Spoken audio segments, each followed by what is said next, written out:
जी, आपसे जानना चाहेंगे ओपीएस भाजपा ने आखिर वादा नहीं किया घोषणा पत्र में ओपीएस को लेकर, लेकिन कांग्रेस वादा कर रही है कि अगर वो सत्ता में आती है तो पहली कैबिनेट में ओपीएस लागू करेगी। क्या मानते हैं, क्या संभव है? अब जो चुनावी बेला ये दूसरी आई है, इस मुद्दे को जो है वो लेके जा रहे हैं। तो मैं कहता हूँ ये जो मुद्दा इनके द्वारा कांग्रेस द्वारा उठाया जा रहा है ये सरासर गलत है, ना ये कभी पूरा कर पाएगी। फिर भी हमारी सरकार है जो इस मुद्दे को पूरा कर पाएगी। 2024 तक हमारी भारतीय जनता पार्टी की सरकार बनी है, श्रद्धेय मोदी जी है, और इस मुद्दे को है सेंटर में लाया जा चुका है और डिटेल पत्र यहाँ से जयराम ठाकुर द्वारा भी लिखा जा चुका है। हम चाहते हैं इसके लिए कोई भी मेथड ऐसा निकाला जाए, और जहां मेरा अपना विचार है ये केंद्र सरकार और प्रदेश सरकार के सौजन्य से ही ये पेंशन लागू हो सकती है। जब कोई चीज़ मैनिफेस्टो में की जाती है तो जरूर कोई ना कोई उसका समाधान होता है, because the manifesto is like a affidavit. यानी कि लागू करेगी Congress? Definitely it is mentioned in the manifesto that this will be regulated with in the 10 days। इस बात को बताया जा रहा है कि पेंशन होनी चाहिए। हम भी चाहते हैं, हम इसका समर्थन करते हैं कि पेंशन होनी चाहिए, लेकिन जिस गवर्नमेंट ने खत्म की उस गवर्नमेंट ने इसको लागू क्यों नहीं किया? फिर बुढ़ापे में जो सारा उम्र भर जो है कर्मचारी अपने विभाग को देता है, सेवाएं देता है, उसके बाद 1100 में कैसे गुजारा करेगा? तो ये एक बहुत गलत प्रोपेगेंडा है, किसी भी के द्वारा चलाया जा रहा है। इसलिए एनपीएस से कर्मचारी संघ जो है ये डिमांड कर रहा है only vote for OPS. Himachal Pradesh में सियासत गरमाई हुई है क्योंकि विधानसभा चुनाव हो रहे हैं। ऐसे में भाजपा और कांग्रेस दोनों का घोषणा पत्र आया है और दोनों ने ही बड़े बड़े वादे यहाँ पर किए हैं। ओपीएस जो है एक बहुत बड़ा मुद्दा यहाँ पर बन गया है, इसको लेकर आंदोलन भी हुए हैं। ओपीएस को लेकर रिटायर्ड जो कर्मचारी हैं उनकी क्या राय है, और शिमला के एक प्रबुद्ध जो बुजुर्ग हैं वो हमारे साथ हैं, क्या उनका कहना है ओपीएस को लेकर, इस पर उनसे बात करते हैं। जी, आपसे जानना चाहेंगे ओपीएस भाजपा ने आखिर वादा नहीं किया घोषणा पत्र में ओपीएस को लेकर, लेकिन कांग्रेस वादा कर रही है कि अगर वो सत्ता में आती है तो पहली कैबिनेट में ओपीएस लागू करेगी। क्या मानते हैं, क्या संभव है? देखिए, दैनिक सवेरा में इस चुनावी वेला में जो ये प्रश्न उठ रहा है, मैं आपका हार्दिक अभिनंदन करता हूं कि आप इस मुद्दे को, जो भी हमारे कांग्रेस या भारतीय जनता पार्टी के मुद्दे हैं, इनको जो है आप जागृत कर रहे हैं। देखिए, ओपीएस के बारे में मेरा सिर्फ मात्र इतना कहना है कि देखिए, जब ये भारतीय जनता पार्टी की सरकार आई, उन्होंने वादा नहीं किया कि हम 60 साल जब पूरे हो जाएंगे किसी के खाते में 1000 डालेंगे। उन्होंने वादा नहीं किया कि जब वो 70 साल का हो जाएगा तो हम 1500 डालेंगे। उन्होंने वादा नहीं किया कि कृषि जो है हमारा उसको 6000 उसके खाते में जा रहे हैं। अगर मैं अपनी बात कहूँ तो अगर मेरे माँ बाप इस वक्त है तो अगर 1,000 भी उनमें मिल रहा है तो वो मात्र एक मेरी पेंशन में बढ़ोतरी है। अगर 6000 जो है उनके खाते में आ रहा है वो भी मात्र एक बढ़ोतरी है। देखिए, जो वादे भारतीय जनता पार्टी ने किए, उन्होंने एक, जैसे आज की बात हम आप कह रहे हैं कि घोषणा पत्र नहीं है, तो ये भी घोषणा पत्र में नहीं था कि हम ये बढ़ाएंगे, हम 1000 रुपया देंगे पेंशन का, हम 1500 70 साल में करेंगे या और 80 साल में इतना बढ़ाएंगे। अभी कुछ मुद्दे अभी हुए हैं, अभी जो मैं अपने कर्मचारी पूर्व कोष के बारे में बात करना चाहता हूँ। हमारा जो ये हितैषी सरकार है, हमारी भारतीय जनता पार्टी एक हितैषी सरकार है और ये हितैषी रही है। आज के अगर हम चुनावी मुद्दे में जाए, जो ये घोषणा कर रहे हैं हम 1500 रुपये मात्र देंगे, बात यहाँ ओपीएस की हो रही है। ओपीएस के बारे में मैं वही कह रहा हूँ कि ओपीएस की देखिए, हमारी जो है 17 तारीख को जो है एक बैठक हुई, 17 सितंबर को, और वो माननीय मुख्यमंत्री की अध्यक्षता में, क्योंकि हमारे जो है घनश्याम जी जो है पूर्व कोष कर्मचारी के जो है वो अध्यक्ष है, उस बारे में हमने इस मुद्दे को लिया, क्योंकि ये जो झूठे वादे जो है कांग्रेस करती रही, उस वादे को हमने इसमें कहा कि ओपीएस के बारे में हम क्या करना चाहते हैं। लेकिन उस टाइम जो है चुनावी बेला थी और हमारा जो था वो आगे हम बात इस पे इसलिए नहीं कर पाए, बढ़ा पाए, क्योंकि आचार संहिता लग चुकी थी। लेकिन ये मुद्दा तो काफी पुराना है सर, अभी का नहीं उठा कि चुनाव के समय में। मैं इसी बात को कहना चाह रहा हूँ। जहाँ तक ओपीएस की बात है, ये 2003 में लागू हुआ। श्रद्धेय उस टाइम वाजपेयी की सरकार हमारी थी और वाजपेयी सरकार ने जो है एक ऑप्शन मांगी थी, स्टेट से ऑप्शन मांगी थी। उन्होंने ये नहीं कहा था इसको इम्प्लीमेंट करना है, जिन स्टेटों ने नहीं किया वो इम्प्लीमेंट नहीं हुआ। लेकिन हमारी उस टाइम वीरभद्र की सरकार थी और वीरभद्र ने 2003 में जो है सबसे पहला हमारा मुख्यमंत्री, सबसे पहली हमारी स्टेट हिमाचल प्रदेश थी जिसमें ओपीएस लागू हुआ, यानी कि कांग्रेस ने लागू किया है। उसके बाद सेंटर में भी 2024 में जो है ओपीएस लागू हुआ। अगर ये चाहते 5 साल जो है वीरभद्र की सरकार रही, भाई इस मुद्दे को क्यों नहीं उठाया, क्यों नहीं खत्म किया? अब जब चुनावी बेला ये दूसरी आई है, इस मुद्दे को जो है वो लेके जा रहे हैं। तो मैं कहता हूं ये जो मुद्दा इनके द्वारा कांग्रेस द्वारा उठाया जा रहा है ये सरासर गलत है, ना ये कभी पूरा कर पाएगी। फिर भी हमारी सरकार है जो इस मुद्दे को पूरा कर पाएगी। 2024 तक हमारी भारतीय जनता पार्टी की सरकार बनी है, श्रद्धेय मोदी जी है, और इस मुद्दे को है सेंटर में लाया जा चुका है और डिटेल लेटर यहाँ से जयराम ठाकुर द्वारा भी लिखा जा चुका है। सर आपसे जानना चाहेंगे क्या ओपीएस लागू हो सकती है? जिस तरीके गुलाब सिंह दीवान है, भारतीय राज्य पेंशन महासंघ का जिला शिमला का मैं अध्यक्ष हूँ। मैं इसमें साफ तौर पे कहना चाहता हूँ, पूरे मीडिया में भी कहना चाहता हूँ, आम कर्मचारी जब वर्किंग में है चाहे रिटायरी है, अगर आज ये ओपीएस का मुद्दा उठा है तो 2003 में जब लागू हुआ था तो उस वक्त ये इस पर विरोध क्यों नहीं हुआ? आज इतने साल के बाद जो ये बात उठी है, मैं तो ये कहूँगा कि ओपीएस की जो जननी है वो कांग्रेस है, इस चीज़ को मैं मानता हूँ। अगर आज हमारे हर विभाग में आउट ऑफ सोर्स रखे गए हैं उसकी जननी भी कांग्रेस है।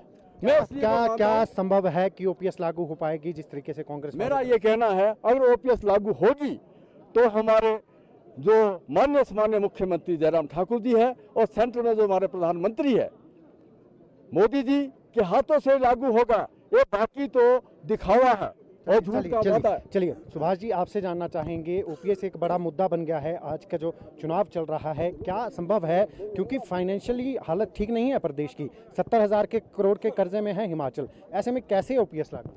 मैं इस पक्ष को एक राजनीतिक परिवेश से ऊपर उठ के ही बात करूंगा।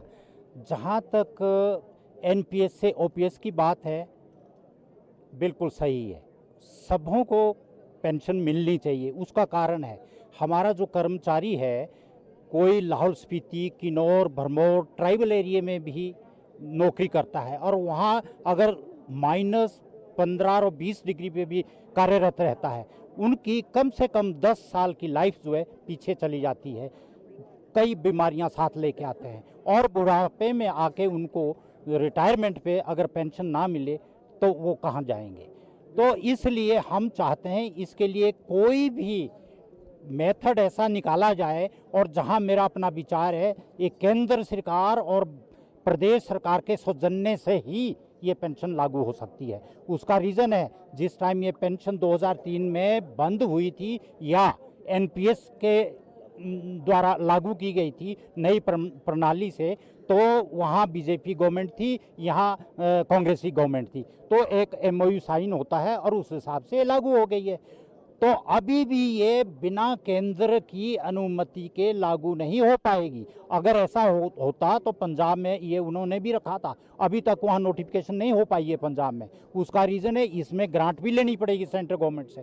तो अगर सेंट्रल गवर्नमेंट की अनुमति के बिना नहीं होता है तो कैसे यह जो पहले ही आप बता रहे 70,000 करोड़ में हम पहले ही कर्जे में हमारा जो प्रदेश है, तो इसलिए हम चाहते हैं कि पेंशन सबको मिलनी चाहिए और ये कोई भी इसमें जो है वर्तमान जो सरकार है वो कोई भी इसमें रास्ता ढूंढे। लेकिन छत्तीसगढ़ और राजस्थान में तो लागू करने की घोषणा हो गई है, वहाँ तो लागू हो रही है, वो तो केंद्र जहाँ हम आपके न्यूज़पेपर के माध्यम से सुनते हैं। मैंने ये नेशनल डिबेट में भी कुछ दिन पहले डिबेट में था, तो वहाँ राजस्थान के भी कर्मचारी और पेंशन संघ के प्रधान थे, तो अभी तक वहाँ इम्प्लीमेंट नहीं हुई थी। अब मुझे मालूम नहीं है कि अभी 15-20 दिनों में, जैसे यहाँ मिस्टर बघेल और ये दूसरे बता रहे कि हमने वहाँ लागू कर दिए, पर अभी कुछ दिन महीना भर पहले तक वहाँ नोटिफिकेशन नहीं हुई थी।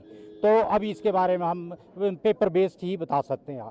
जी, आपसे जानना चाहेंगे क्या लगता है, क्या लागू कर पाएगी कांग्रेस जैसे वादा कर रही है? भाजपा ने हालांकि वादा नहीं किया, किस तरीके से देखते हैं?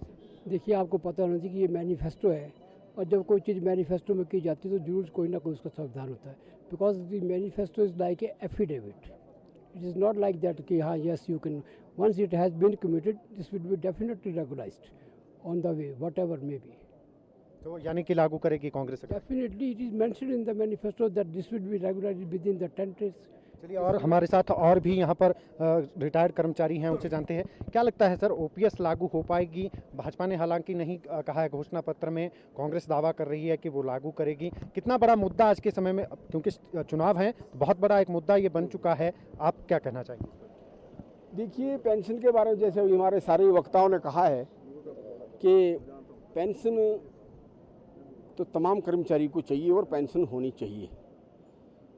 2003 में जैसे ही मनमोहन सिंह जी बैठे, उन्होंने इस प्रस्ताव को पास किया और यहाँ हिमाचल में राजा वीरभद्र सिंह जी ने उसको लागू किया।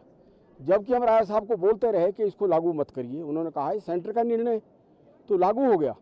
आज 2022 में इस बात को बताया जा रहा है कि पेंशन होनी चाहिए। हम भी चाहते हैं, हम इसका समर्थन करते हैं कि पेंशन होनी चाहिए, लेकिन जिस गवर्नमेंट ने ख़त्म की उस गवर्नमेंट ने इसको लागू क्यों नहीं किया? फिर आज बीजेपी की गवर्नमेंट है, वहाँ वो इस बात को लेकर चल रहे हैं कि ये जो मसला है ये दोबारा संसद में जाएगा। संसद में पहले इसके ऊपर कार्यवाही हुई है, फिर संसद में कार्यवाही होगी और हम इस बात का समर्थन करेंगे अगर मोदी जी कर्मचारियों को पेंशन लगाते हैं। और मैं जो लोग हमारे जो प्रदर्शन कर रहे हैं आजकल, हम उसकी बात का समर्थन करते हैं, उनको मानते हैं, लेकिन वो इस तरीके से ना चलें कि सरकार को बदनाम करके वो अपना लाभ उठाना चाहे, वो उनको मिल नहीं पाएगा। उनको सरकार के साथ बैठकर बात करनी पड़ेगी, सरकार के साथ चलना पड़ेगा, तब जाके इस मसले का हल होगा। चलिए, हमारे साथ और भी लोग हैं। जी, आपसे जानना चाहेंगे, जी आप क्या कहना चाहेंगे? ओपीएस एक बड़ा मुद्दा आज के समय में बन गया है, कैसे लागू होगा? देखिए, सबसे बड़ी बात यह है कि आज हमारा प्रदेश ऐसा है कि यहाँ ज़्यादातर अधिकतर संख्या कर्मचारियों की है और कर्मचारी ही तय करते हैं हिमाचल की राजनीतिक पृष्ठभूमि को। हर 5 साल बाद यहाँ परिवर्तन होता है।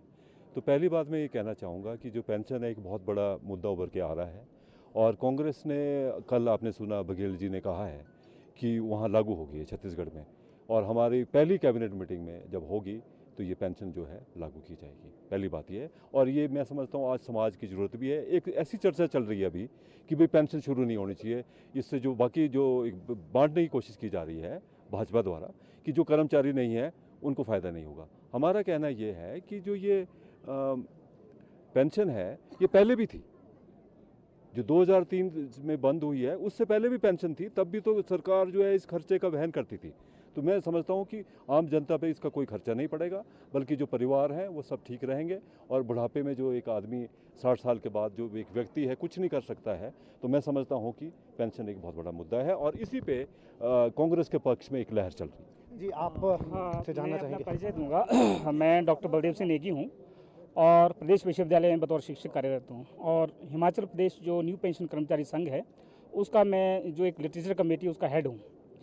जैसे मैंने सुना हमारे एक वरिष्ठ साथी ने बात की कि भाई ये जो न्यू पेंशन कर्मचारी संघ है इनकी डिमांड जायज़ है लेकिन तरीका गलत है।